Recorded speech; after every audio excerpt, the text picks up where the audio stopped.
जय हिंद मेरे प्यारे साथियों, क्या हाल चाल? ठीक ठाक? चलिए, उम्मीद करते हैं कि बहुत ही बेहतर होगा। देखेंगे आप कॉमन पेपर का मैथ्स में जो है पहला क्वेश्चन क्या बोला जा रहा है। देखेंगे क्वेश्चन नंबर आपका 55 से स्टार्ट हो रहा है। मैथ्स का कॉमन पेपर सुनने का प्रयास करेंगे। बोला गया है √54। आप इसको लिख सकते हैं, दोनों को साथ में रूट कर सकते हैं। क्या? तो सर 54 और बटा में 24 और गुना, कोई बात नहीं, कोई दिक्कत नहीं है, आप इसको आराम से कर सकते हैं। तो अब बताओगे, अगर आप इसको 6 से काटोगे 9 हो जाएगा, 6 से काटोगे तो ये 4 हो जाएगा। तो बताओगे 9/4 का स्क्वायर रूट करोगे तो 3/2 हो जाएगा गुना में। अब इसको 5 से काटोगे, ये 9 हो जाएगा, 5 से काटोगे 25, तो 25 का रूट करोगे तो 5 हो जाएगा, और इसका करोगे तो 3 हो जाएगा। 3 से 3 कटेगा, आपका आंसर आ जाएगा 5/2 का मतलब हो गया 2.5 हो गया। आंसर आपका क्या हो जाएगा? सी हो जाएगा। अरे आंसर क्या हो जाएगा? सी हो जाएगा। हाँ या ना? बहुत बढ़िया, बहुत बढ़िया। गुड इवनिंग, गुड इवनिंग बाबा। सुनेंगे, बोला जा रहा है, सुनोगे कि दो संख्याओं का अनुपात दिया गया 11 और 19 के अनुपात में है। अब बोला गया उसमें से प्रत्येक में से 7 घटा दिया गया है। तो देखोगे जब प्रत्येक में 7 घटाओगे तो अंतर भी सेम आएगा। कहने का अर्थ मेरा हुआ तो दोनों तरफ सेम चीजें कम होगा। अगर 7-7 घटाओगे तो अब नई अनुपात ये बन गया, 5 और 9 का अनुपात बन गया। बोला गया वास्तविक संख्याओं के बीच में अब बताओगे निरपेक्ष अंतर क्या होगा, ज्ञात करना है बच्चे। अब बताओगे 11:19 है। अब 7 कम किए हो तो ये 5:9 हो गया। इधर से देखोगे 19 से 9 हुआ 10 कमा, 11 से 5 हुआ तो कितना कमा? 6 कमा, जो कि गलत बात है। ये दोनों सेम कमना चाहिए, तो ये रेशियो गड़बड़ दिया गया है। एक बात बताओगे, सबसे पहले इसके बीच का अंतर कितने का है? तो सर इसके बीच का अंतर हम देख रहे हैं यहां से 4 का है, और यहां से देख रहे हैं कितने का है? तो सर 8 का है। तो इसको भी 8 का बना दीजिए। 2 से गुना करोगे ये 10 हो जाएगा, ये 9 दूनी 18 हो जाएगा। बताओगे ओरिजिनल संख्या 9 था, 9 से 18 हुआ, कितना कमा? 1 घटा। 11 से 10 हुआ, कितना घटा? 1। दोनों तरफ 1-1 कम हुआ, और क्वेश्चन के अनुसार दोनों तरफ 7 घटाने की बात बोला है। 1 बराबर में 7। बोला गया ओरिजिनल संख्या वास्तविक संख्या के बीच का अंतर कितने का है? 8 का है। तो 8 बराबर कितना हो जाएगा? 8 7 56। आंसर क्या हो जाएगा? ए हो जाएगा। आंसर क्या हो जाएगा? ए हो जाएगा। चलिए, जब आपको समय मिले, हम हमेशा बिकना पहाड़ी सेंटर पे ही रहते हैं। अब बताओ, बोला गया है एबीसी कोई व्यवसाय शुरू करते हैं और ये टाइम की चर्चा किया गया है। सबसे पहले आप समझोगे पार्टनरशिप के प्रश्न में होता क्या है कि लाभ बराबर में होता है, याद रखोगे, प्रॉफिट बराबर में होता है, लाभ बराबर में होता है पूंजी गुना समय। जितना मार्केट में पूंजी लगाओगे और जितना समय दोगे उतना ही लाभ कमाओगे, ये याद रखना है। पूंजी के साथ साथ में आपको मार्केट में समय देना पड़ेगा, तब जाकर लाभ कमाओगे। तो एक बात बच्चे सुनने का प्रयास करोगे, 1 सेकंड रुक जाओ।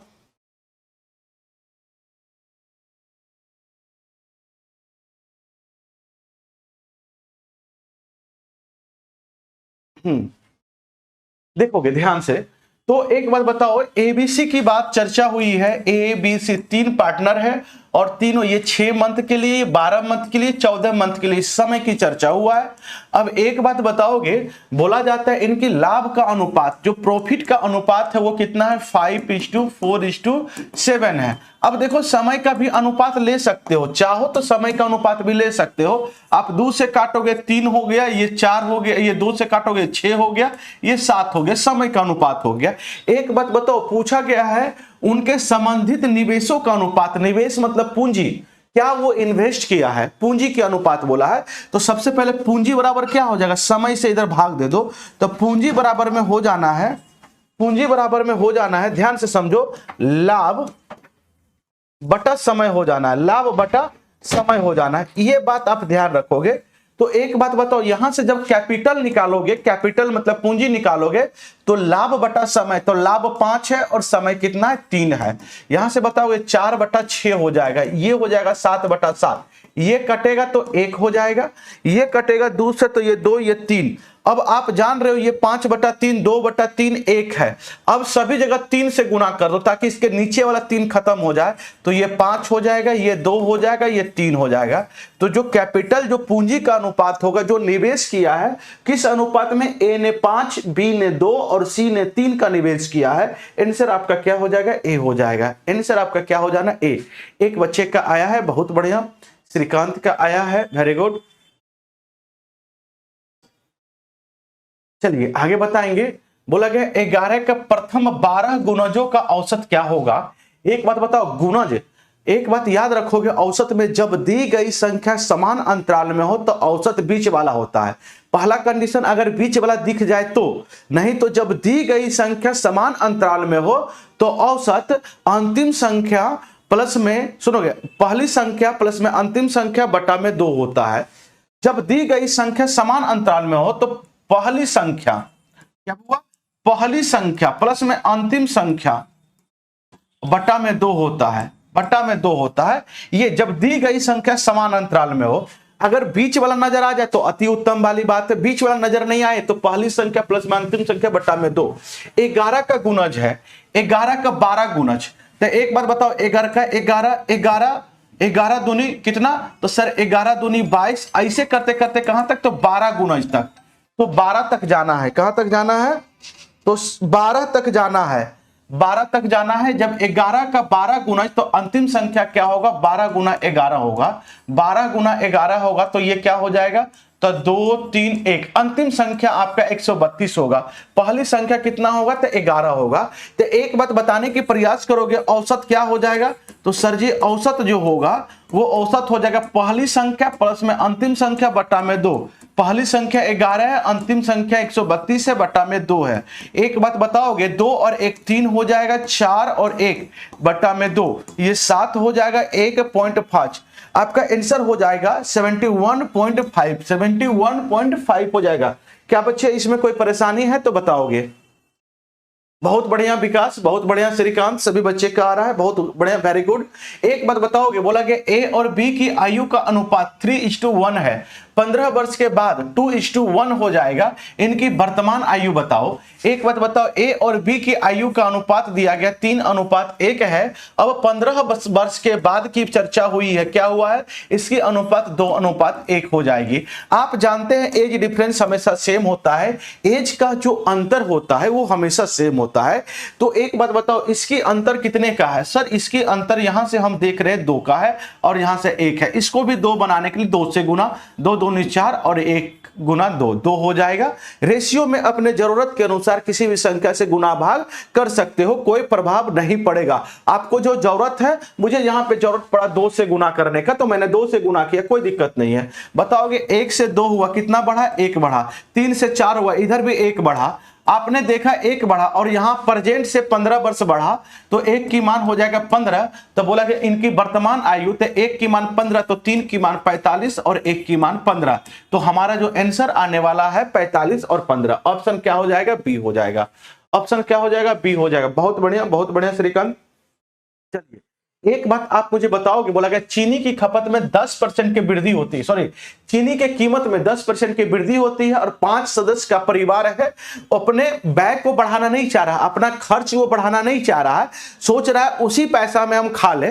तो बताओगे चीनी की खपत में जब दाम बढ़ गया है, अब खर्चा ज्यादा नहीं करना चाह रहे हो तो आपको क्या करना पड़ेगा? सामान को कम खरीदना पड़ेगा। सामान को कम खरीदना पड़ेगा, बोले कितने % की कमी करनी होगी? एक बात बताओगे, 100 रुपया आपका एक्सपेंडिचर था, पहले खर्च था, आज 10% बढ़ा तो दाम हो गया 110 रुपया। आपने अभी भी उसको 100 रुपया का ही पत्ता दिया, बोला मैं 100 रुपया ही खर्चा करूंगा, मेरे पास 110 रुपये खर्च करने की ताकत नहीं, मतलब हम 110 रुपये खर्च नहीं कर सकते। बोला खर्च में बढ़ाना हम नहीं चाहते हैं। तो खपत में चीनी दुकानदार क्या करेगा? 110 का चीनी है, आप 100 दिए हैं तो 10 रुपए का चीनी क्या करेगा? कम दे देगा।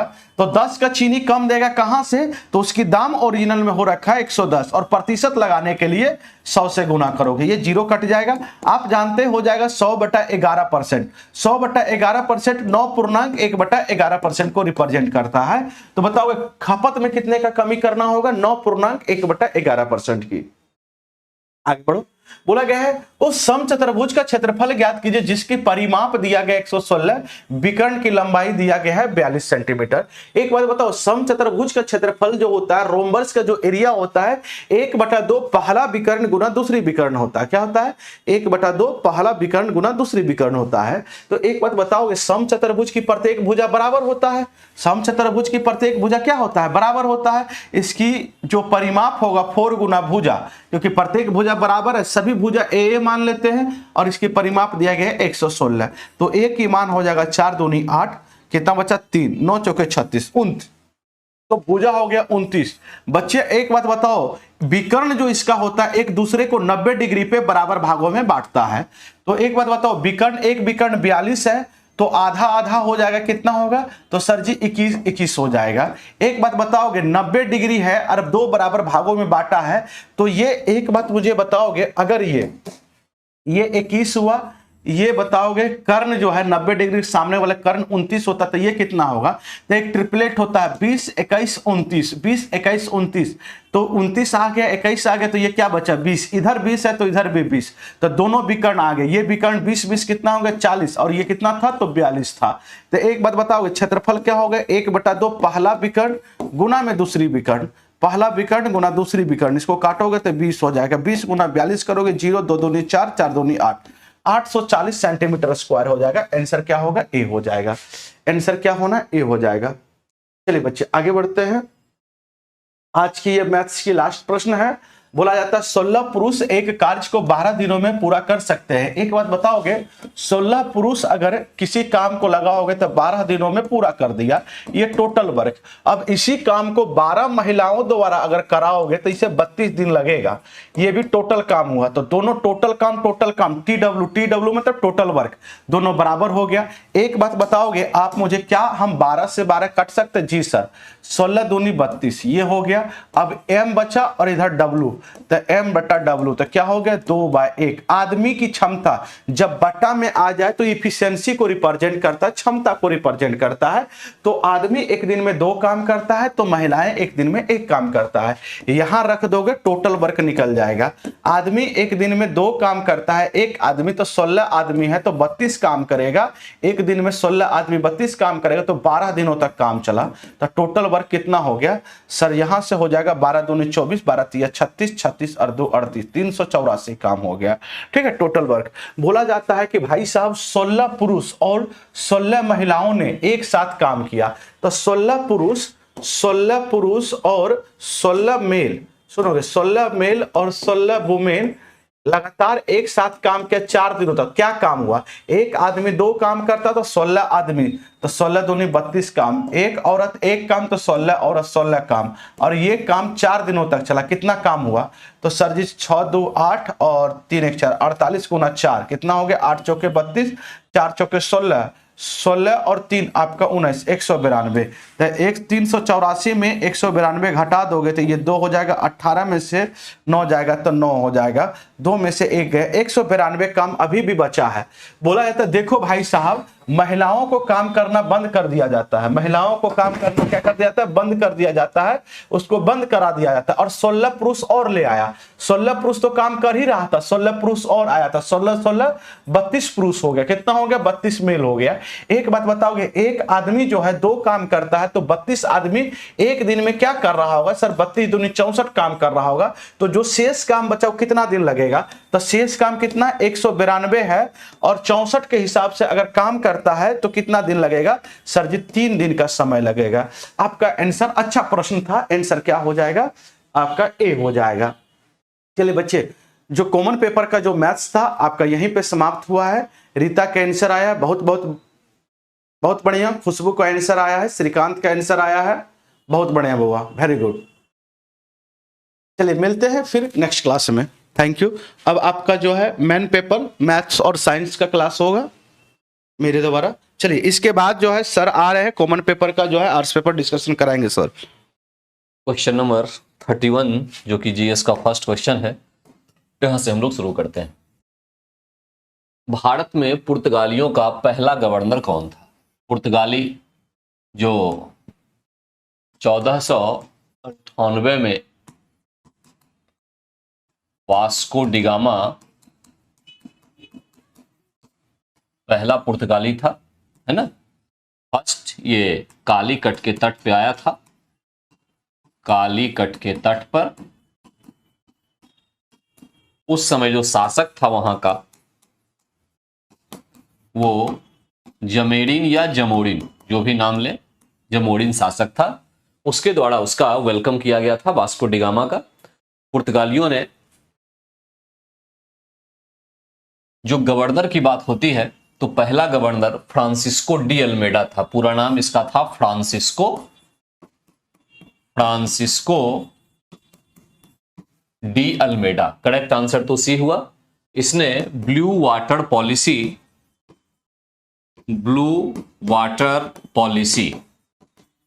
जो है, ब्लू वाटर पॉलिसी को अपनाया था, ठीक है। यानी हिंद महासागर में अपना कब्जा दिखाना इसका काम था।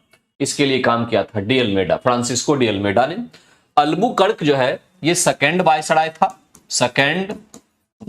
था। अल्बुकर्क की बात अगर की जाए, अल्बुकर्क तो इसमें एक पॉइंट याद रखेंगे आप, सबसे इंपॉर्टेंट ये था, इसने यूसुफ आदिल शाह जो बीजापुर के शासक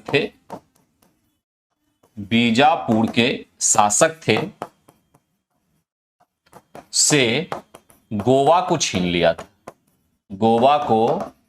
लिया। ये अल्बुकर्क ही था। वास्तविक संस्थापक अल्बुकर्क को माना जाता है, ठीक है। पुर्तगालियों को भारतीय महिलाओं से विवाह करने को प्रोत्साहित करने वाला यही था। विवाह करने को प्रोत्साहित करने वाला यही गवर्नर था, अल्बुकर्क, ठीक है। तो फ्रांसिस्को डी अल्मेडा की बात ये हो गई, ब्लू वाटर पॉलिसी। अल्बुकर्क की बात हो गई 2 पॉइंट। यूसुफ आदिल शाह बीजापुर के शासक थे, उनसे गोवा को छीन लिया इसने, ठीक है। और नीन्हो डी कुन्हा जो तीसरा आया वायसराय बनके, इसने कोचीन की जगह गोवा को अपनी राजधानी बनाया था। ये 3 पॉइंट इंपॉर्टेंट है, ठीक है, ये आप याद रखेंगे। इसके साथ साथ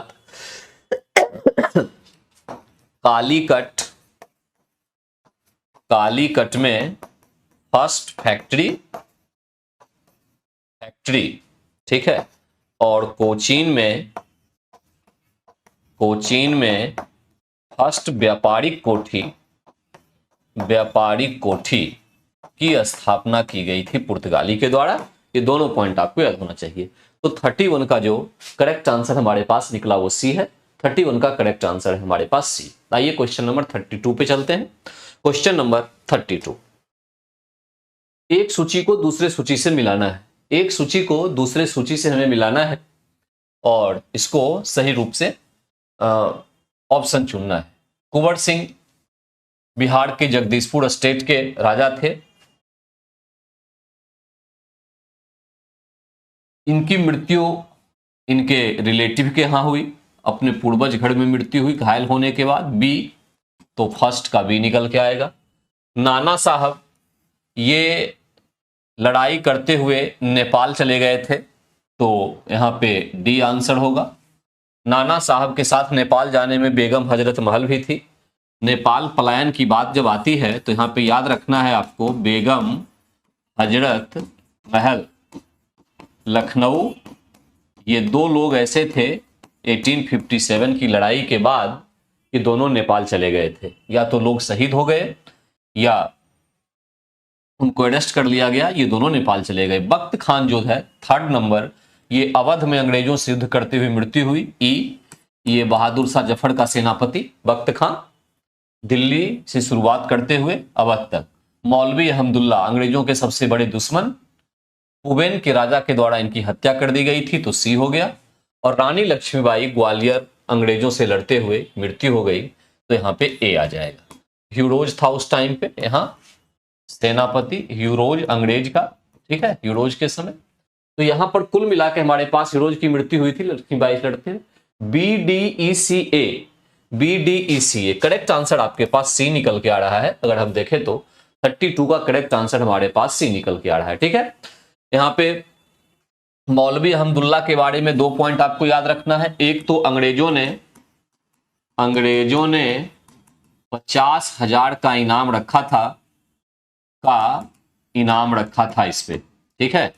और अंग्रेजों के विरुद्ध फतवा जारी किया था, किसने? अहमदुल्ला ने। ये 2 पॉइंट आप याद रखेंगे। सबसे बड़े अंग्रेजों के दुश्मन मौलवी अहमदुल्ला ही थे, ठीक है, मौलवी अहमदुल्ला थे, ठीक। इलाहाबाद की अगर बात की जाए, इलाहाबाद यहां 1857 में जो विद्रोही थे वो लियाकत अली थे, उन्होंने नेतृत्व संभाला था, लियाकत अली, ठीक है। इलाहाबाद, बरेली में भी यही थे। तो इतने पॉइंट्स को आप याद रखेंगे। करेक्ट आंसर हमारे पास 32 का निकल के आता है सी BDECA ये पॉइंट है, ये इसके कारण मैच हो गया। आइए क्वेश्चन नंबर 33। सूची 1 और सूची 2 को मिलाकर कूट में सही उत्तर को चुनना है। इंडियन सोशल कॉन्फ्रेंस की स्थापना महादेव गोविंद रानाडे, पहला ऑप्शन डी। ब्रह्मा समाज की स्थापना राजा राम मोहन राय, यहां कोई दिक्कत नहीं है, ए, ठीक है। भारत का ब्रह्मा समाज, जिसको आदि ब्रह्मा समाज भी कहा जाता है, इसकी स्थापना केशव चंद्र सेन, 1866। और साधारण ब्रह्मा समाज की स्थापना आनंद मोहन बोस, 4 का भी, 1878। तो करेक्ट आंसर DACB निकला, DACBC करेक्ट आंसर ये हमारे पास आया, ठीक है। महादेव गोविंद रानाडे जो है ये महाराष्ट्र के बहुत बड़े समाज सुधारक थे, महाराष्ट्र के समाज सुधारक थे। और इन्होंने इंडियन सोशल कॉन्फ्रेंस की स्थापना की। जब राम मोहन राय की बात आती है, राजा की उपाधि इनको अकबर द्वितीय के द्वारा दी गई थी, अकबर द्वितीय के द्वारा दी गई। एक तो पहला पॉइंट ये, इन्होंने ब्रह्मा समाज की स्थापना 1828 में, आत्मीय सभा की स्थापना 1815 में की थी, ठीक है। पूरी कहानी यह है। अब हुआ यह था कि राजा राम मोहन राय की मृत्यु के पश्चात, राम मोहन राय की मृत्यु के पश्चात देवेंद्रनाथ टैगोर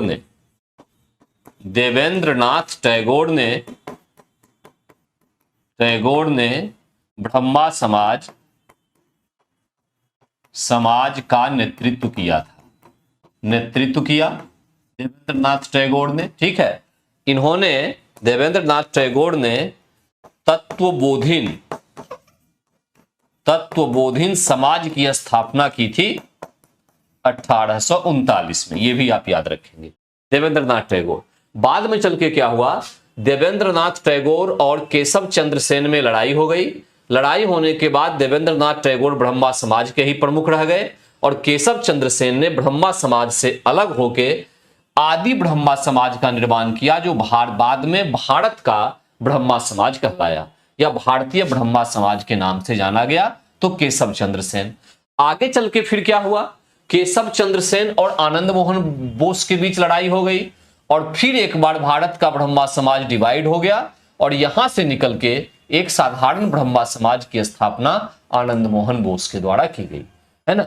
तो ये सारा जो है ये सब ब्रह्मा समाज से ही निकला हुआ अलग अलग समाज है, जो इसका ब्रांच है। एक तरह से अलग अलग नेताओं के द्वारा, समाज सुधारकों के द्वारा विवाद के कारण से इनका जन्म हुआ। करेक्ट आंसर हमारे पास सी निकल के यहां पे आया। करेक्ट जो आंसर है हमारे पास निकल के आया 33। आइए क्वेश्चन नंबर 34 पे। बिहार में किस स्थान पर भारतीय राष्ट्रीय कांग्रेस का 1922 का अधिवेशन हुआ था? भारतीय राष्ट्रीय कांग्रेस का 1922 का अधिवेशन। देखिए बिहार में अगर हम अधिवेशन की बात करें, मैं पूरा क्लियर कर दूं, एक तो हुआ था 1912 1912 में बांकीपुर में ये 27वां अधिवेशन था। इसमें जो अध्यक्ष थे ये माधोलकर थे।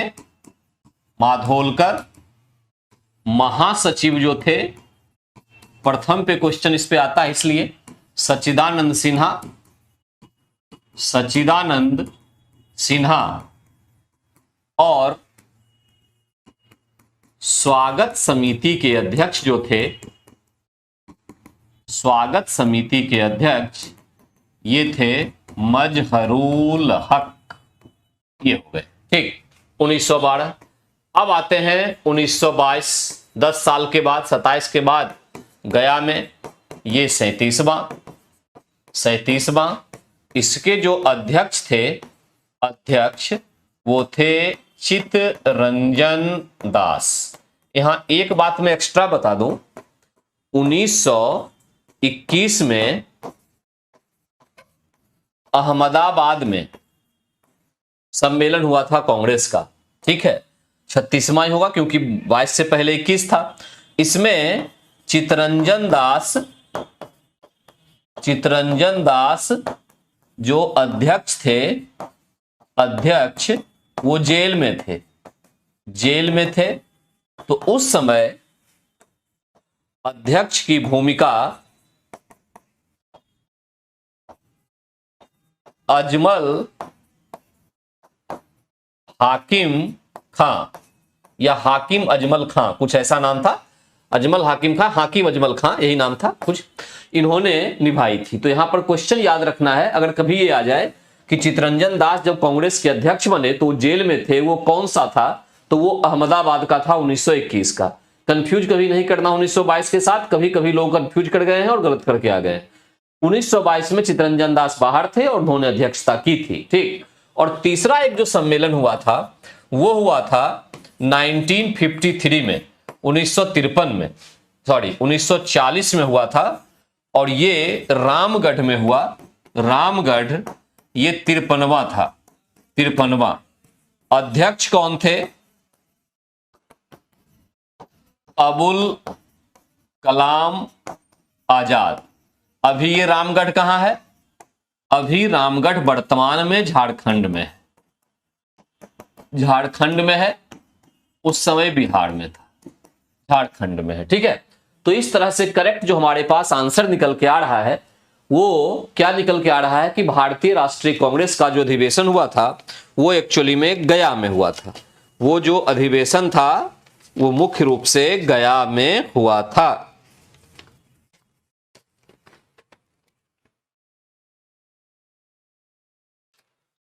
वो गया में हुआ था 1922। करेक्ट आंसर हो गया सी, 34 का करेक्ट आंसर सी, ठीक है, सी। क्वेश्चन नंबर 35 पे आइए। साइमन कमीशन उस समय सचिव, राज्य सचिव बर्केनहेड के द्वारा इसकी नियुक्ति की गई थी। पहली बात तो ये राज्य सचिव बर्केनहेड के द्वारा इसकी नियुक्ति की गई थी साइमन कमीशन की। 1927 में नियुक्ति हुई, ठीक है। और ये 1928 से 29 में 2 बार भारत की इसने यात्रा की। भारत की यात्रा साइमन कमीशन की 2 बार हुई थी, ध्यान रखना है, 1928 से लेके 29। नेहरू रिपोर्ट 1928 में आता है। मुस्लिम लीग का 14 सूत्रीय फॉर्मूला 1929। दांडी मार्च 1930। तो इस तरह से अगर हम देखें तो करेक्ट जो आंसर हमारे पास निकल के आ रहा है, सबसे पहले फर्स्ट हो गया, फर्स्ट के बाद सेकंड हो गया, उसके बाद थर्ड हो गया और फिर फोर्थ हो गया, यानी करेक्ट आंसर ए हो गया। 1 2 3 4, ठीक है। साइमन कमीशन, इसको श्वेत आयोग भी कह के इसका विरोध किया गया था, है ना, इसका विरोध किया गया था क्योंकि सारे इसमें सदस्य क्या थे, सभी सदस्य अंग्रेज थे, सभी सदस्य अंग्रेज थे, इसीलिए इसका विरोध हुआ था साइमन कमीशन का, ठीक है। जहां तक बात है नेहरू रिपोर्ट की, नेहरू रिपोर्ट, इस रिपोर्ट में कई बातें थी। भारत संघ होगा, पहला पॉइंट ये कहा गया था। वयस्क मताधिकार की बात थी इसमें, वोट डालने का अधिकार, ठीक है। दूसरा पॉइंट, तीसरा पॉइंट ये था बंबई को सिंध से अलग करके, अलग कर, उल्टा हो गया एक्चुअली में, ये इसको मैं ऐसे लिख दूं, सिंध को बंबई से अलग कर, सिंध को बंबई से अलग कर एक नए प्रांत के रूप में गठन, ये इसमें था। विषय का विभाजन कर जाना चाहिए, विषय का विभाजन, ये भी इसमें था। और भारत एक डोमिनियन होगा, याद रखना है, यहां क्वेश्चन फंसेगा कि नेहरू रिपोर्ट में भारत को एक पूर्ण स्वराज देश का दर्जा दिया गया था, तो नहीं दिया गया था, एक डोमिनियन की बात उसमें की गई थी। ये थी नेहरू रिपोर्ट की कहानी, ठीक है। तो 35 का करेक्ट जो आपके पास आंसर निकला वो ए निकला, ए निकला, ठीक है। 35 का करेक्ट आंसर ए। आइए क्वेश्चन नंबर 36 की तरफ आते हैं। दादा भाई नौरोजी को गणित एवं भौतिकी विज्ञान के प्रोफेसर के रूप में कहां नियुक्त किया गया था? एलिफिस्टन कॉलेज मुंबई में किया गया था, ठीक है। काफी पढ़े लिखे लोग थे, इनको grand old man of India के नाम से जाना जाता है। Poverty and un British rule in India नामक इन्होंने पुस्तक लिखी थी, ठीक। प्रथम भारतीय जो ब्रिटेन संसद के लिए चुने गए। इतने पॉइंट दादा भाई नौरोजी के बारे में आप जानेंगे, ठीक है, चुने गए। तो इस तरह से एलिफिस्टन कॉलेज मुंबई में इनको गणित और भौतिक विज्ञान के प्रोफेसर के रूप में नियुक्त किया गया था। 36 का करेक्ट आंसर ए, 36 का करेक्ट आंसर जो है ए, बिल्कुल सही। ओके, आइए क्वेश्चन नंबर 37 पे। भारत में थियोसॉफिकल सोसाइटी की स्थापना, देखिए थियोसॉफिकल सोसाइटी की स्थापना न्यूयॉर्क में मैडम ब्लावत्स्की एवं कर्नल अलकाट के द्वारा की गई।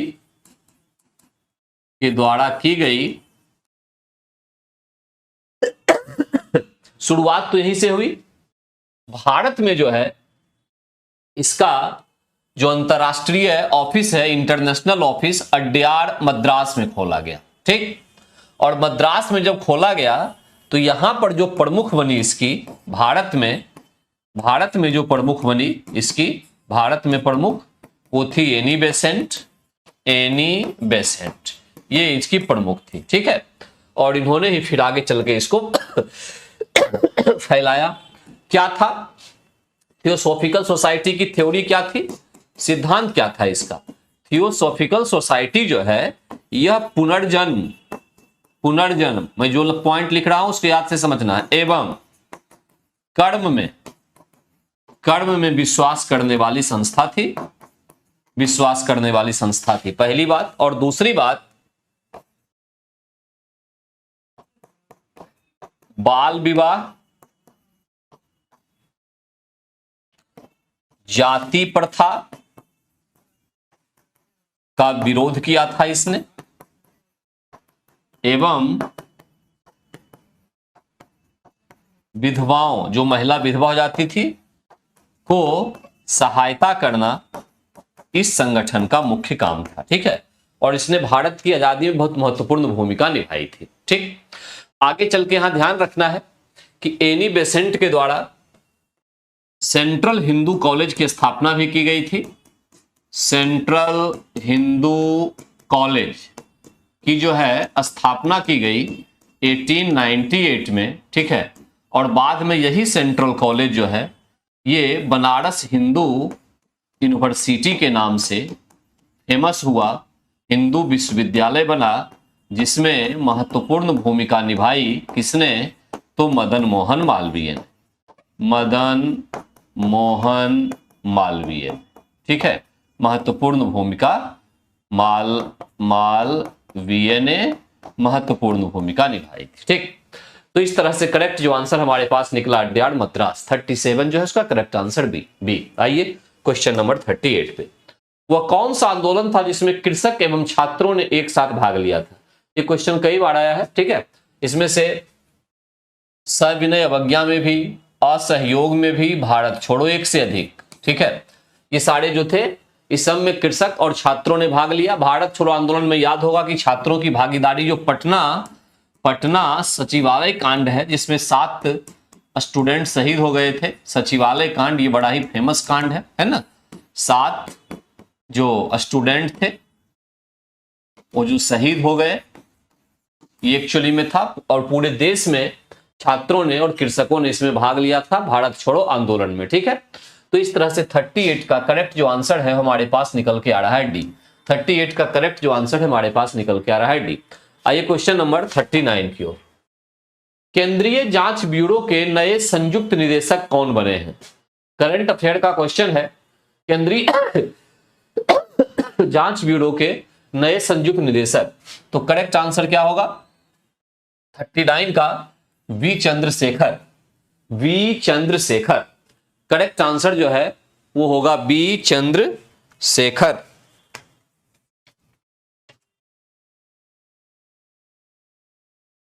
ये सीबीआई के नए ज्वाइंट जो हैं डायरेक्टर नियुक्त किए गए हैं। हाल ही में किस देश के शासक के निधन के बाद भारत सरकार ने एक दिन के राजकीय शोक की घोषणा की थी। अभी हाल फिलहाल में जिस शासक का निधन हुआ वो कुवैत के शासक थे। ठीक है, और भारत सॉरी, और भारत के काफी निकट होने की वजह से, काफी संबंध अच्छे होने की वजह से भारत सरकार ने एक दिन का राजकीय शोक की घोषणा की। 40 का करेक्ट आंसर है सी, कुवैत। ओके, बिल्कुल सही बात है श्रीकांत जी, आपका आंसर सही है, कुवैत। आइए question number 41, vibrant Gujarat global summit 2024 के मुख्य अतिथि कौन थे। यूएई के प्रेसिडेंट थे मोहम्मद बिन जायद अल नाह्यान, ये यूएई के प्रेसिडेंट। भारत जो है का यूएई के साथ काफी गहरा रिलेशन है, इकोनॉमिकली भी और वैसे भी, तो इसलिए उनको बुलाया गया था वाइब्रेंट गुजरात का मुख्य अतिथि। ठीक है, 2024 का मोहम्मद बिन जायद अल नाह्यान। 41 का करेक्ट आंसर सी। ठीक, आइए क्वेश्चन नंबर 42, भारत की पहली सोलर पावर जो है एनर्जी से चलने वाली नाव का संचालन किस नदी में होगा। डिसाइड किया गया है सरयू में। सरयू जिसके किनारे अयोध्या जैसी फेमस रिलीजियस प्लेस है भारत की, वहां पर यह डिसाइड किया गया है कि पहली सौर ऊर्जा से चलने वाली नाव का संचालन किया जाएगा। तो करेक्ट आंसर हमारे पास निकला सरयू। हाँ, सरयू करेक्ट आंसर। 42 का करेक्ट आंसर बी। बिम्स्टेक के नए महासचिव बनने वाले प्रथम भारतीय कौन है। बिम्स्टेक इंद्रमणि पांडे हैं, करेक्ट आंसर आप याद रखेंगे इंद्रमणि पांडे। कभी कभी क्वेश्चन पूछ लेगा बिम्स्टेक के फुल फॉर्म से, तो याद रखिएगा Bay of Bengal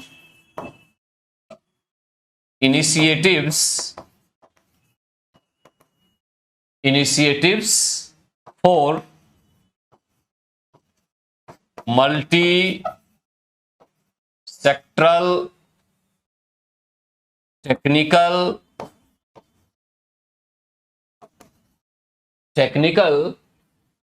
and economic cooperation. इतना लंबा चौड़ा नाम जो है उसका शॉर्ट फॉर्म होता है बिम्स्टेक। ठीक है, 43 का करेक्ट आंसर हमारे पास निकल के आया सी। 43 का करेक्ट जो आंसर है वो सी है, इंद्रमणि पांडे। आइए क्वेश्चन नंबर 44।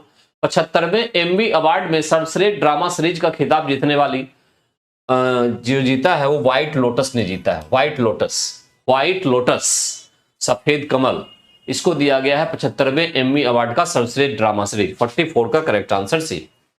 हाल ही में जारी ग्लोबल फायर पावर इंडेक्स, एक तो क्वेश्चन ये पूछ देगा कि ग्लोबल फायर पावर इंडेक्स कौन जारी करता है, तो ये ग्लोबल फायर पावर नाम की वेबसाइट ही एक है।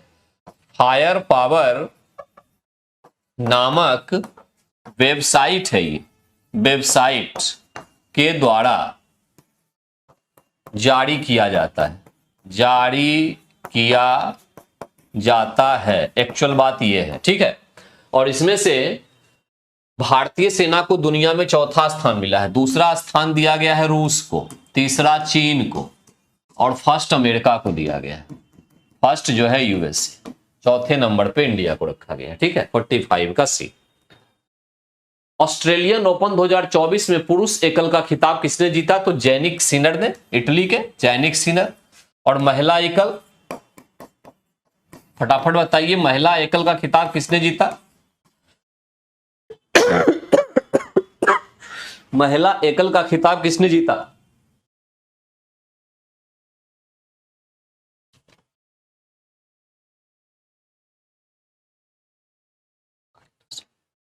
महिला एकल का खिताब आर्यना सवालेंका, ये बेलारूस की है। ठीक है, बेलारूस, इन्होंने जीता था ऑस्ट्रेलियन ओपन का महिला एकल। ठीक है, तो 46 का करेक्ट आंसर आपके पास बी। 46 का करेक्ट जो आंसर है आपके पास आया बी।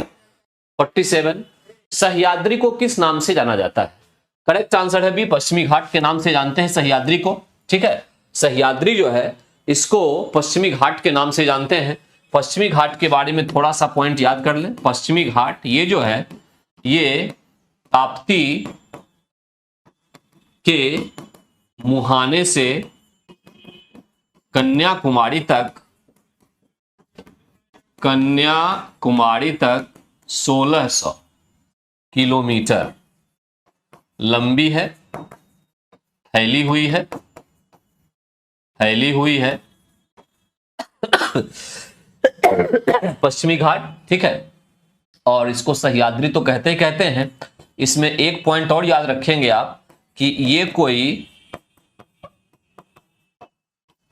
पर्वत नहीं बल्कि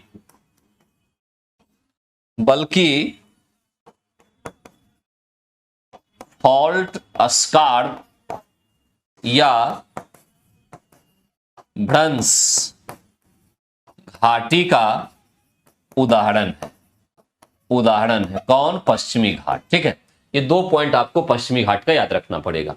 अरावली की जहां तक बात हो तो ये ओल्ड फोल्डेड माउंटेन कहलाता है। प्री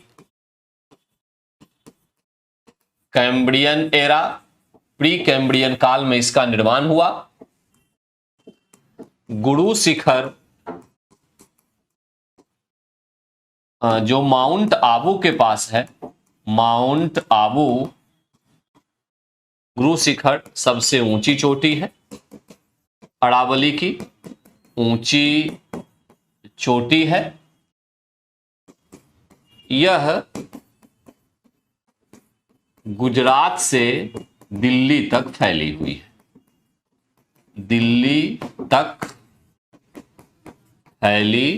हुई है। ये अरावली की बात हो गई। जहां तक हिमाद्री की बात अगर हम करें तो हिमालय की सर्वोच्च चोटी इसी में है, जैसे एवरेस्ट, कंचनजंगा, कंचनजंगा, नामचा बड़वा, नामचा बड़वा, नंगा पर्वत, नंदा देवी, ये सभी इसी का हिस्सा है। ठीक है, इसकी जो औसत ऊंचाई है, एवरेज हाइट, औसत ऊंचाई 6000 मीटर है। ओलिगोसीन काल में इसका निर्माण हुआ, इसका निर्माण हुआ। तो कुल मिला के हमारे पास जो आंसर निकल कर आ रहा है, सह्याद्री को पश्चिमी घाट कहते हैं, 47 का बी। क्वेश्चन नंबर 48, ग्रीष्म ऋतु में उत्तरी मैदानों में बहने वाली पवन को निम्नलिखित में से क्या कहा जाता है? ग्रीष्म ऋतु में उत्तरी मैदान में जो पवन बहती है, हवा चलती है, उसको लू के नाम से जानते हैं। बिहार तक आती है, ये बहुत पावरफुल होती है। ठीक है, इसको लू कहा जाता है। सॉरी, व्यापारिक पवन जो है ये 5 डिग्री से 30 डिग्री नॉर्थ एंड साउथ अक्षांश के मध्य चलती है। मध्य दिशा इसकी क्या होती है चलने की? तो पूर्व से पश्चिम की ओर चलती है ये। ठीक है, ये व्यापारिक पवन है। अब काल बैसाखी क्या हुआ, तो यहां ध्यान दीजिएगा, भारत में मॉनसून पूर्व जो वर्षा होती है, ठीक है, इससे भारत को 10% वर्षा प्राप्त होती है, टोटल का 10% पूर्व मॉनसून से। अब इसको अलग अलग नाम से जाना जाता है, काल बैसाखी। इसी मॉनसून पूर्व वर्षा को बंगाल में कहते हैं, नॉर्वेस्टर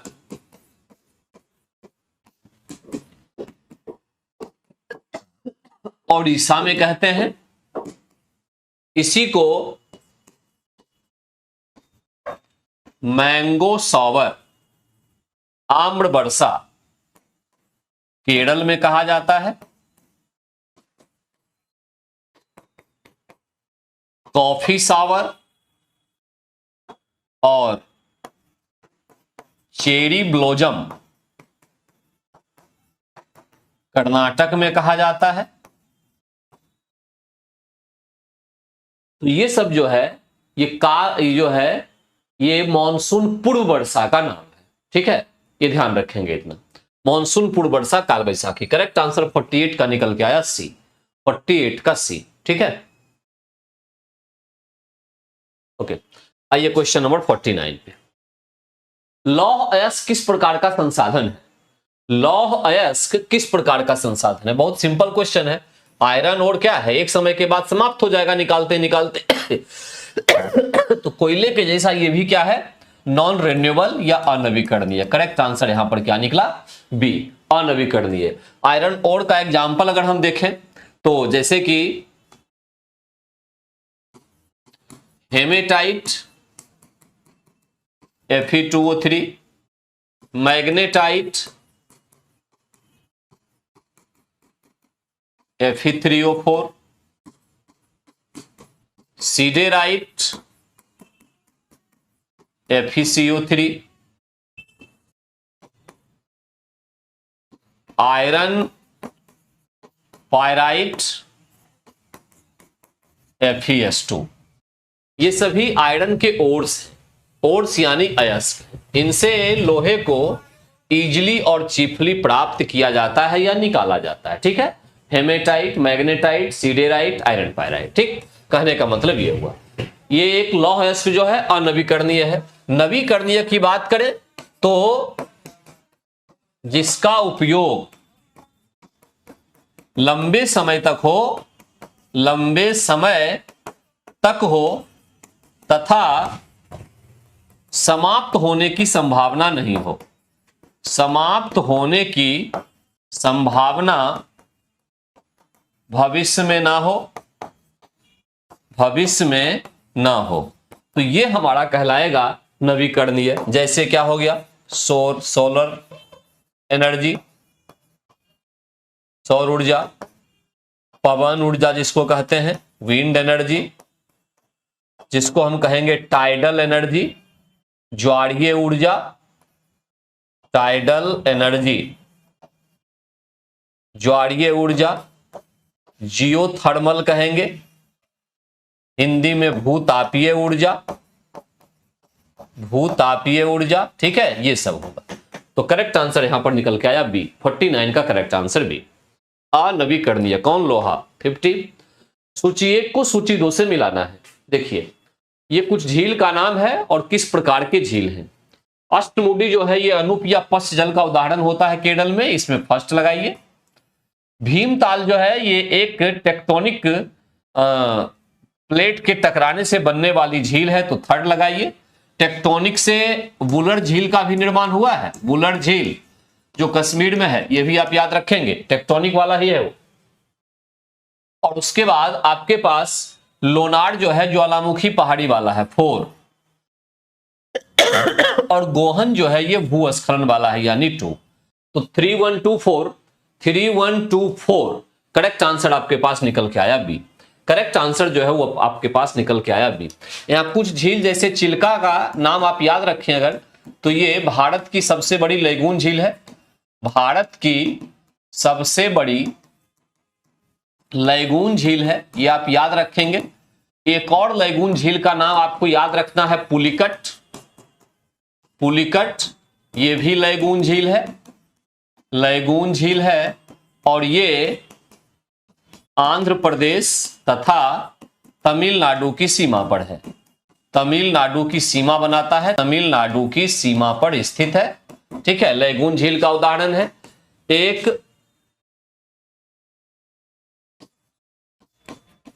कल्लौर झील भी याद रखेंगे, ये आंध्र प्रदेश में है, इसको डेल्टाई झील कहते हैं।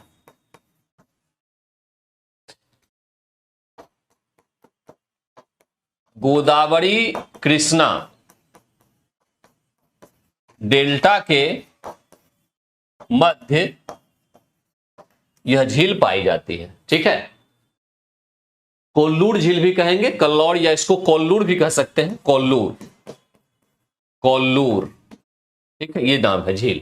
50 का करेक्ट आंसर हमारे पास बी निकल के आया, 50 का बी, ठीक है, 50 का बी। आइए क्वेश्चन नंबर 51 पे, इनमें से कौन सी विधि परोक्ष पादप संरक्षण की विधि नहीं है? Which of the following is not a method of indirect plant protection. अच्छा, जिसमें प्लांट प्रोटेक्शन की विधि नहीं है। समोच्च कृषि तो होती है, समोच्च कृषि में क्या होता है, रैखिक तरीके से खेतों की जुताई, खेतों की जुताई। तो इसमें से क्या होता है कि मिट्टी में या खेत में मेढ़ बन जाते हैं। मेढ़ का मतलब हो गया जो पानी को सिंचित रखने का काम करते हैं, सिंचित रखने का काम करते हैं, और जिसके कारण से पौधे का संरक्षण होता है। समोच्च कृषि ये हुआ, यानी लाइन वाइज हल से हम जलाएं या ट्रैक्टर से जलाएं या किसी और तरीके से, ठीक है, तो उस तरीके से। मिश्रित कृषि, कई प्रकार की फसलों को उगाना, ये भी इंपॉर्टेंट है प्लांट के संरक्षण के लिए। स्थानांतरित कृषि जिसको होती है, जिसको शिफ्टिंग कल्टीवेशन कहते हैं, ये एक्चुअली में संरक्षण का तरीका नहीं है भी, क्योंकि शिफ्टिंग कल्टीवेशन में क्या होता है कि जंगलों को साफ किया जाता है, साफ कर खेती की जमीन तैयार की जाती है। तो यहां पे तैयार की जाती है, तो उस परिस्थिति में अगर देखें तो प्लांट को यहां पे समाप्त किया गया, पौधे को समाप्त किया गया, है ना। तो इसलिए ये सही है, करेक्ट आंसर 51 का बी होगा कि कौन सी विधि परोक्ष पादप संरक्षण की विधि नहीं है, तो शिफ्टिंग कल्टीवेशन नहीं है। शिफ्टिंग कल्टीवेशन पे अगर देखें हम, तो इसको जो शिफ्टिंग कल्टीवेशन है, इसका भारत में अलग अलग क्षेत्रों में अलग अलग नाम होता है। जैसे पूर्वोत्तर एवं पूर्वी क्षेत्र में इसको झूम कृषि कहते हैं, झूम कृषि। आगे आइए, पूर्वोत्तर पूर्वी क्षेत्र। दक्षिण भारत की बात करें तो उसमें जाड़ा इसको कहा जाता है, जाड़ा। आंध्र प्रदेश तथा ओडिशा की बात करें, पेडू या पोडू ये नाम दिया जाता है। केरल की बात करें अगर, दक्षिण भारत में तो जाड़ा कॉमन कहते ही हैं, केरल में पर्सनली इसको ओनम कहा जाता है। किसको? स्थानांतरित कृषि, झूम कृषि या शिफ्टिंग कल्टीवेशन को। ये नाम आप याद रखेंगे, क्वेश्चन एग्जाम में पूछा जा सकता है। करेक्ट आंसर हमारे पास बी निकल के आया, 51 का करेक्ट आंसर निकला बी। ठीक है, बी। 51, 52 पे आइए। भारत में वन्यजीव संरक्षण अधिनियम जिस वर्ष लागू किया गया वो क्या था? वन्यजीव संरक्षण अधिनियम भारत में 1972 में लागू हुआ था, ध्यान देंगे 1972 में। यहां यह भी ध्यान रखना है 5 जून 1972 को, ठीक है, विश्व पर्यावरण सम्मेलन हुआ था। सम्मेलन हुआ था कहां? स्टॉकहोम। कहां है स्टॉकहोम? तो स्वीडन में, स्वीडन में है। और यहां पे जो है विश्व पर्यावरण सम्मेलन हुआ था, तभी से 5 जून जो है वो पर्यावरण दिवस मनाया जाता है, पर्यावरण दिवस के रूप में मनाया जाता है। ठीक है, तो वहीं से प्रेरणा लेकर हमारे यहाँ वाइल्ड लाइफ प्रोटेक्शन एक्ट 1972 में लाया गया था। ठीक है, अच्छा इसमें एक और बात, पर्यावरण संरक्षण अधिनियम पूछ दे अगर, पर्यावरण एनवायरमेंटल प्रोटेक्शन एक्ट, वो तो वाइल्ड लाइफ प्रोटेक्शन एक्ट है। संरक्षण अधिनियम तो ये हमारे देश में लाया गया था व्यापक रूप से एक सोच समझ के 1986 में। एनवायरमेंटल प्रोटेक्शन एक्ट 1986 में आया। फॉरेस्ट पॉलिसी कब आई? फॉरेस्ट पॉलिसी एक तो अंग्रेज के टाइम में आई थी 1892 में, उसकी कोई जरूरत नहीं है। आजाद भारत में 1952 में आई, फिर ये संशोधन होकर 1988 में आई। 1988 में जो फॉरेस्ट पॉलिसी आई, ठीक है, ये संशोधित थी। संशोधित इसमें कहा गया था कि पर्यावरण संतुलन के लिए 33% जंगल का होना आवश्यक है। फॉरेस्ट का, जंगल का होना आवश्यक है। टोटल जो ज्योग्राफिकल एरिया है भारत का उसका 33%। और इसमें भी क्या कहा गया था? 20% ये आप मैदानी इलाकों में रखें, मैदान क्षेत्र, और 60% जो है ये आप पहाड़ी क्षेत्रों में। इतना कहा गया था कि होगा तभी जाके भारत की जो इन्वायरमेंट है, जो पर्यावरण है, वो संतुलित रहेगी, है ना। करेक्ट आंसर 52 का निकला सी।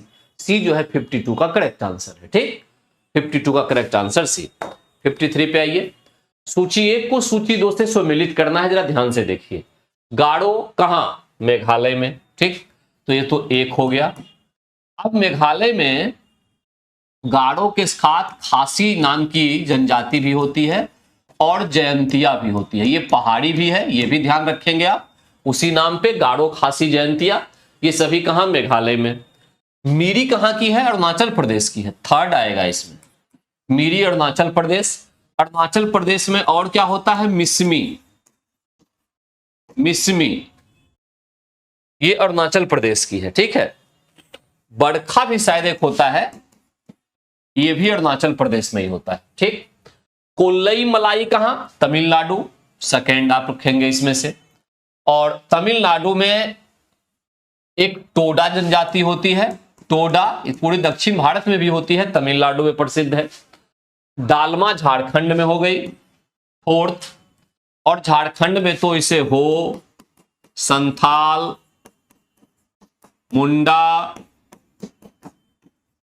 उड़ाव, इस प्रकार की जनजातियां निवास करती हैं। ठीक, तो यहां पर अगर हम देखें तो करेक्ट आंसर निकल रहा है 1324 यानी ए। 1324। करेक्ट आंसर हमारे पास ये निकला। अब इसमें छोटी सी बात और मैं बता दूं, पूर्वोत्तर क्षेत्र जो भारत है, पूर्वोत्तर भारत, उसमें जो ये प्रजातियां हैं, जनजातियां हैं, ये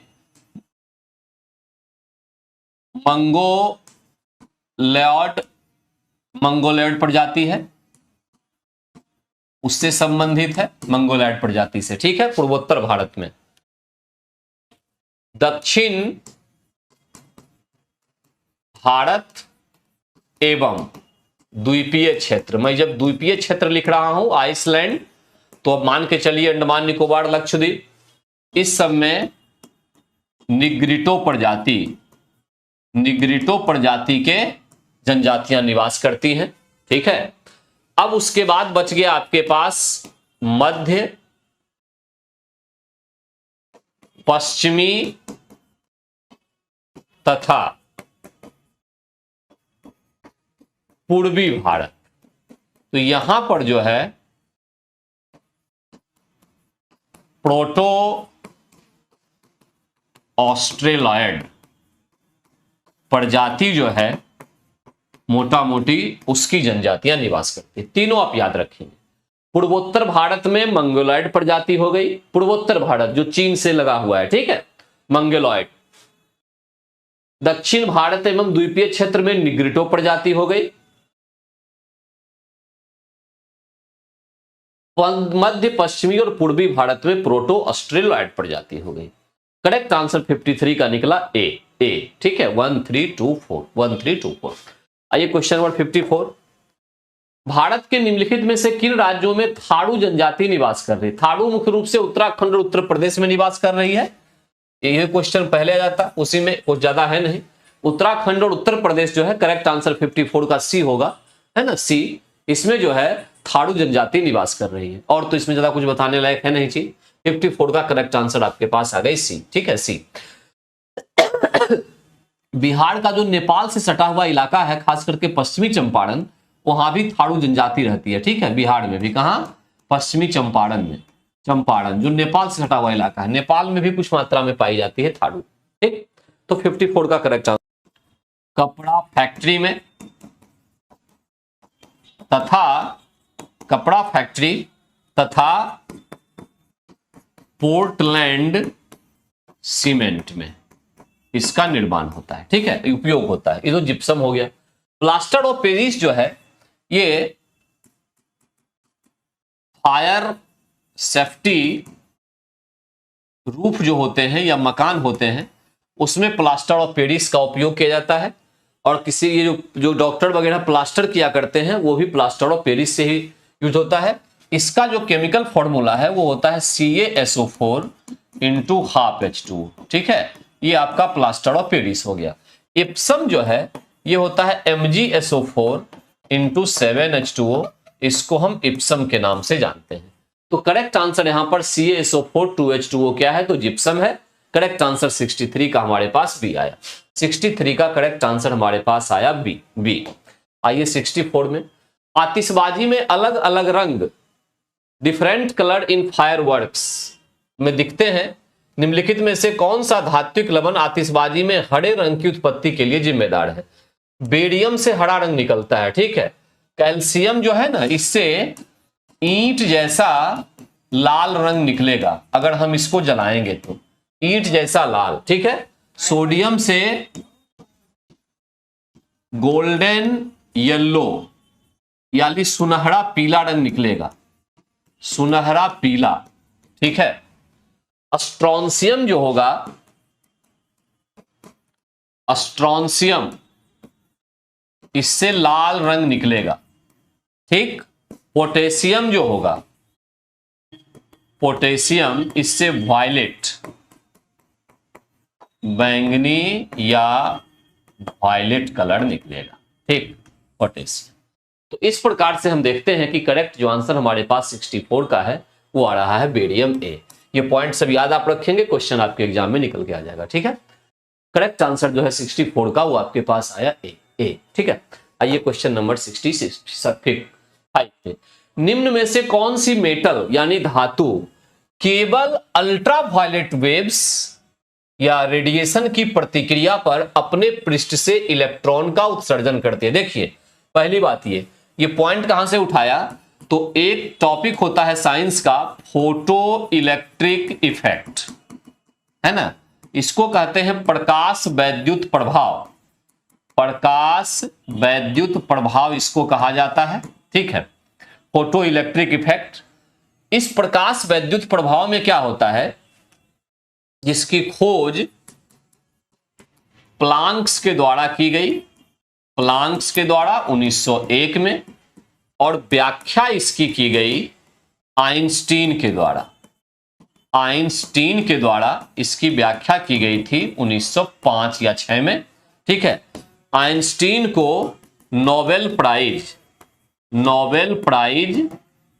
इसी कार्य के लिए मिला था। कौन सा कार्य, तो फोटो इलेक्ट्रिक इफेक्ट की व्याख्या करने के लिए मिला था, ठीक है। ये पॉइंट है इतना।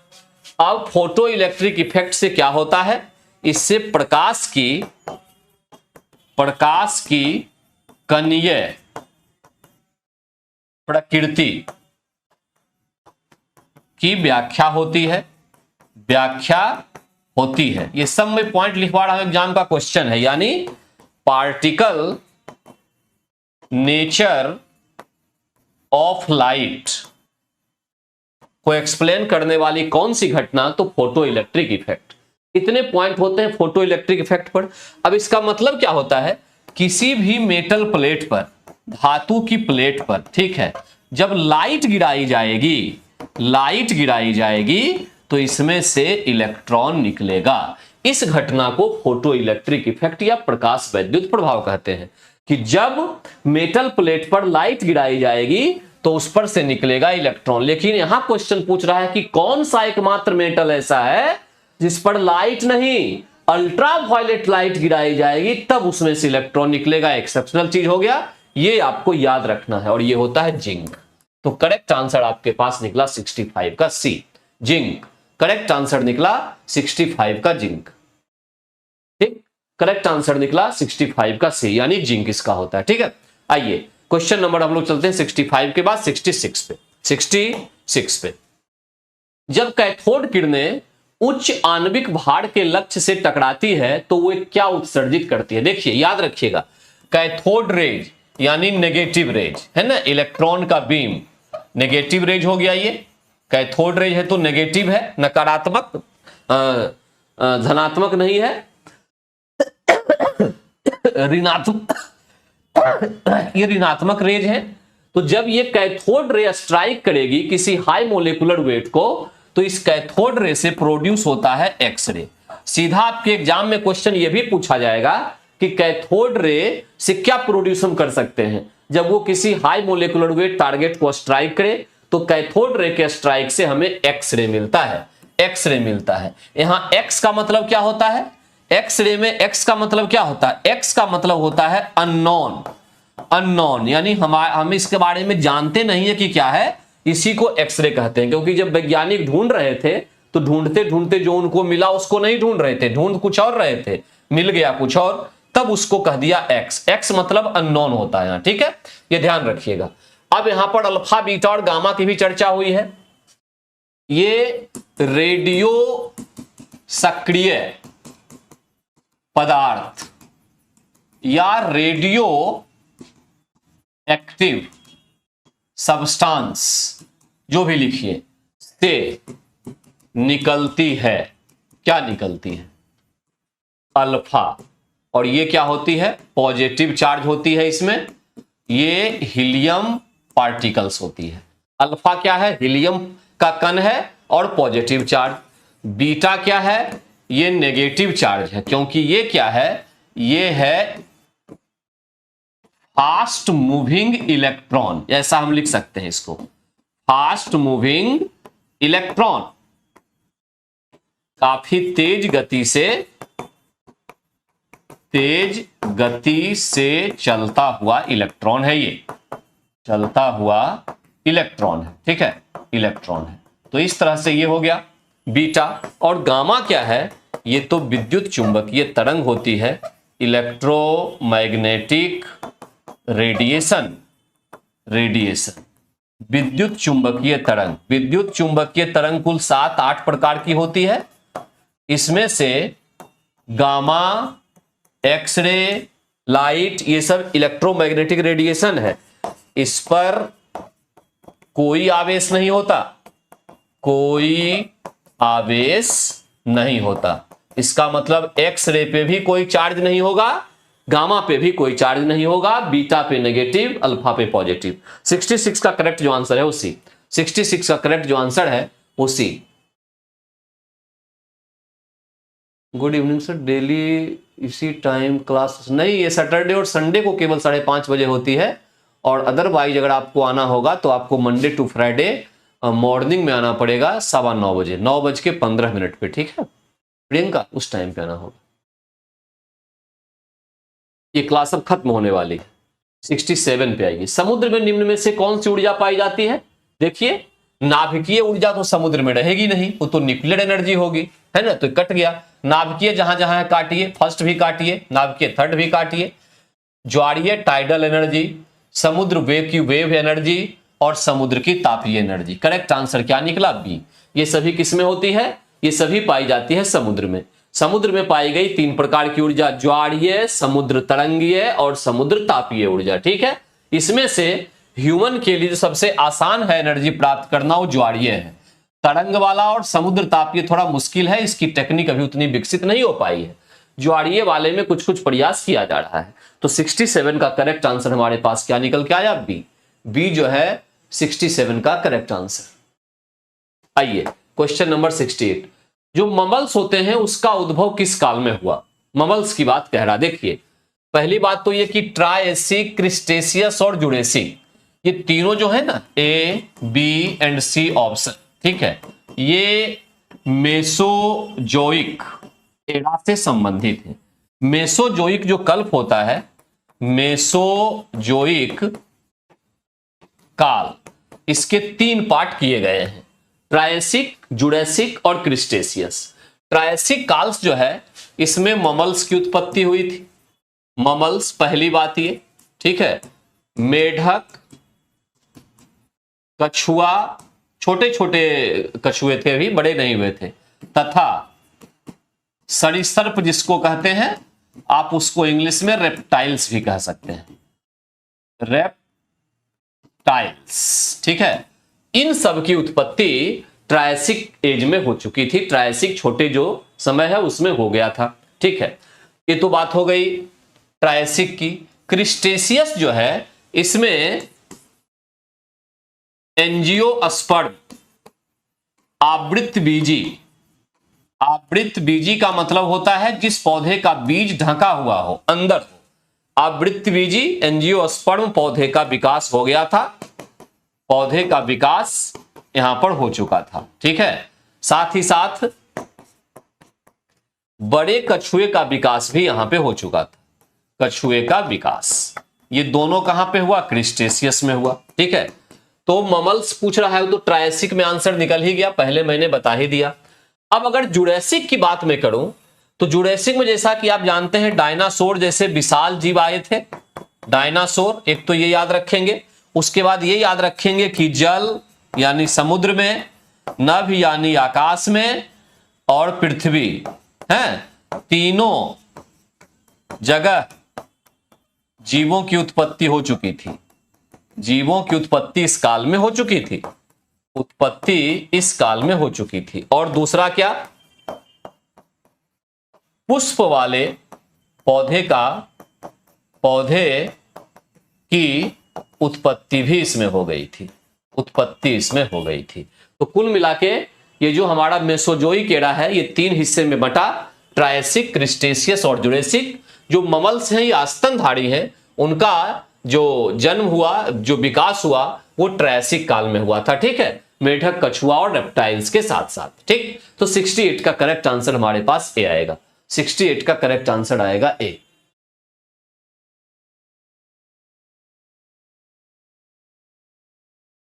किस टाइम पे टेस्ट 2 बार होता है? सैटरडे संडे को, मॉर्निंग और इवनिंग में। अब इससे अधिक जानकारी चाहिए अगर, तो एक बार कोचिंग में कांटेक्ट आप कर लीजिए, ठीक है। टाइमिंग का उतना ज्यादा मुझे नहीं पता होता है, तो कॉन्टेक्ट कर लीजिए, वहां पे आपको बता दिया जाएगा, ठीक है ना। 68। आइए क्वेश्चन नंबर 69 पे आते हैं। निम्नलिखित में से कौन सा जैव रूपांतरण मानव शरीर को अधिकतम ऊर्जा प्रदान करता है? Which of the following bio transformation. पहली बात ये कि ह्यूमन को एनर्जी मिलती कहां से है? ह्यूमन को, हम लोगों को जो एनर्जी मिलती है वो ग्लूकोज से मिलती है। ग्लूकोज C6H12O6, ठीक है, C6H12O6। जब इसका ऑक्सीडेशन होता है ना, ऑक्सीडेशन होने के बाद तो ये वाली एनर्जी है जो एनर्जी रिलीज होती है और यही हमें मिलती है। ये जो रिएक्शन है इसमें ऑक्सीजन जुड़ता है, इसीलिए ये जो रेस्पिरेशन की घटना है ये एक ऑक्सीडेशन एनर्जी कहलाती है। यानी हमें जो एनर्जी मिलती है, ऊर्जा मिलती है ग्लूकोज के टूटने से, वो एक सॉरी ऑक्सीडेशन एनर्जी या ऑक्सीकरण अभिक्रिया होती है। अब इसमें क्या होता है कि जो एनर्जी होती है वो एटीपी, एडिनोसिन ट्राइफॉस्फेट, एटीपी का फुल फॉर्म यहां पे हुआ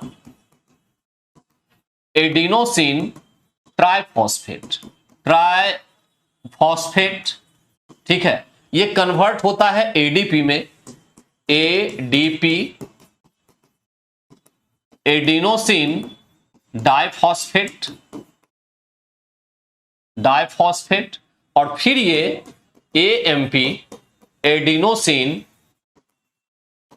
एडिनोसिन मोनोफॉस्फेट, मोनोफॉस्फेट। ये एक्चुअली में पैटर्न होता है, ठीक। तो एटीपी कन्वर्ट होता है एडीपी में, फिर एडीपी कन्वर्ट होता है एएमपी में, और फिर शरीर उसका एनर्जी का उपयोग करता है और करने के बाद जो है फिर वो कन्वर्ट होते रहता है। तो यहां पे सबसे अधिक एनर्जी जो मिलती है वो जब एटीपी एडीपी के रूप में कन्वर्ट होता है तब सबसे ज्यादा हमें एनर्जी मिलती है। करेक्ट आंसर यहां पर बी है। करेक्ट आंसर 60C का, एटीपी से एडीपी, हाँ करेक्ट आंसर जो है 69 का हमारे पास बी है, बी है, ठीक, बी।